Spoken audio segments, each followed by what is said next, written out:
What's up guys, PiePop101 here, and I'm super excited to tell you that it is finally coming. The Crystal Hunt is finally coming to Blade and Sorcery Nomad sometime this year. Now, based on this update, I'm going to be getting into it in a second. I believe it'll probably be another 3-4 months or so, hopefully 2. I don't really think so. They have a heck of a lot of work to get done. But Baron just released this update, so I'm just going to be taking you through this starting now. So, Warprog has finally begun working on Blade and Sorcery 1.0 for Nomad. Now, the reason why they took so long to begin with is because they needed PCVR to be as finished as possible before doing Nomad, because they translate from one to the other. It makes a heck of a lot of sense. And of course, they're just going to be keeping us posted with a lot of news as the time goes. I estimate maybe one news post per month, maybe a little bit longer, maybe a little shorter, but something like that. But yeah, they really have no idea when it will come out. So for now, just be optimistic and try not to pester them too much, because they are absolutely working their hardest. Because just on PCVR alone, sometimes it causes lag and issues and stuff. And that's just PCVR. For Nomad, oh, you guys are going to have to wait, because there's a lot of stuff that needs to be changed over. Because it's not just the sandbox like before. Now there's the fighting, there's the golem, there's the spells, all the particles, there's a ton of different things. So right here, the game ending, the story, everything needs to be changed. The new and different dungeons, the 78 skills and all the effects. There's over 100 different effects that go along with those skills. All the brand new weapons, making sure those look good in Nomad. 10 full armor sets, or the 90 pieces. All the enemies, the loot, the shop, the lore, everything that has been updated needs to be ported over. So it will definitely take them a while. Because as you guys know, it is literally 5 years worth of content that they need to port over. Not to mention, this 1.0 update took them over a year to do. So just translating from that to Nomad is going to take them quite a while. But of course, we're super excited because everybody loved the PCVR update and they're still loving playing it. So now we just need to wait. Yeah, the Nomad port is built from the PCVR version. They needed that to be done. I just talked about that and how important that was, just because they're trying to get it to be as close as possible to the PCVR version. Now, I don't know if that's actually going to end up happening, but they are going to work their absolute best to try it. The only thing is that the Quest 2 will definitely, the only issue is that the Quest 2 will likely have a lot of performance issues, and I don't know how well that's actually going to be able to hold Blade and Sorcery Nomad with this new update, but we're going to see. Apparently, the Quest 3 seems to be working pretty well straight away, so that's pretty awesome. So that really shows you the difference in the hardware between the Quest 2 and the Quest 3, because the Quest 3 is obviously a lot more powerful. And here's a couple of examples of why Nomad tends to stink when it comes to the Quest 2 and even the Quest 3, just because a lot of issues end up arising. Things break, like when you drop to a time scale of 0.1 using the skill. So when you parry the enemies or you use the super duper slow motion, that ends up causing breaks in the game. All of the VFX need to be reworked. For example, this right here, these beautiful particle effects, literally everything needs to be changed over. The biggest issue, of course, will be graphics, because as you guys know, Nomad looks completely different versus PCVR.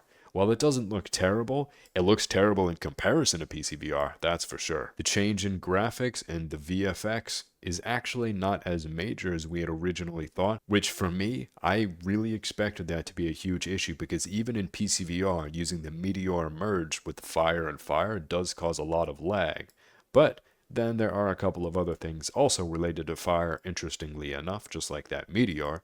The trouble spells, which include the twin flame, and a lot of the fire, because honestly, fire really creates a lot of particles. There's a whole lot of stuff involved with it. And luckily, Lineca will be working on it, so I'm super excited to see what he and the rest of the team get done. So fingers crossed, because it doesn't seem like it's going to be too huge, but at the same time, it'll still take a while, because there's still obviously a lot that needs to get done. And luckily enough, there are some new improved graphics coming to Nomad, like the ocean effects, which also happen on PCVR, but now Nomad is getting an upgrade in that department, which I'm super excited about. And it seems like they created their very own water solution, which looks even better and no loss in performance. So I'm definitely going to have to use that for the next couple of maps that I make. That's pretty awesome. And one thing, some other visual enhancements, which is tone mapping, preventing clipped highlights, and bringing Nomad closer to PC. I'm so excited for how this port's going to turn out. I'm sure they're working their butt off and it's going to turn out fantastic. And that's it for this. Now, one thing I do want to mention while we are on this video, check this out. So the Blade and Sorcery SDK was finally released. Not for Nomad quite yet because that's not ready, but this is 1.03 for the PC VR version.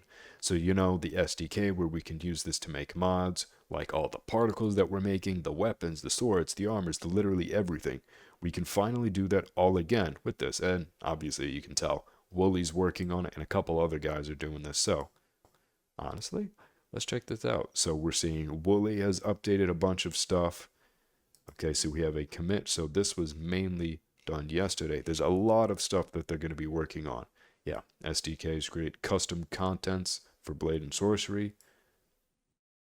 And I'm really excited to see what they're going to do with the custom code because, as you guys know, the SDK uses code from the base game that we can use in order to make mods and do other functions, like, for example, making a gun directly inside of Unity without needing any extra code now, which has really put the Blade and Sorcery SDK above any other SDK for any other VR moddable game, which I think is definitely something that the others should try to incorporate at some point. I just know that it's going to take them a long time to do it.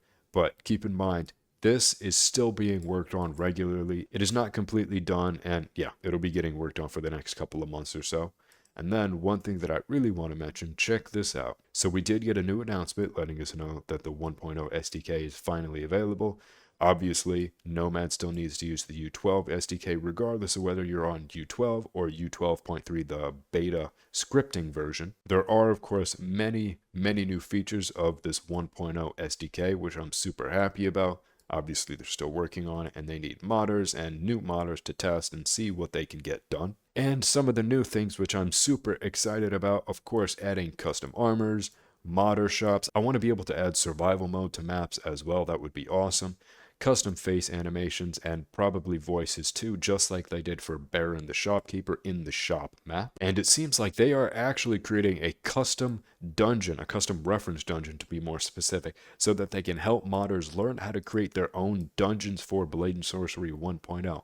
Now, I don't know how well that's going to work through, but we are definitely going to try it out, and I'm looking forward to it because I know with all the Naruto stuff that I have, not just that, the Naruto, the Bleach, all the mods, the voice commands, everything that I need to work on, I'm so excited to be able to use this new SDK and finally get a lot of this new stuff done.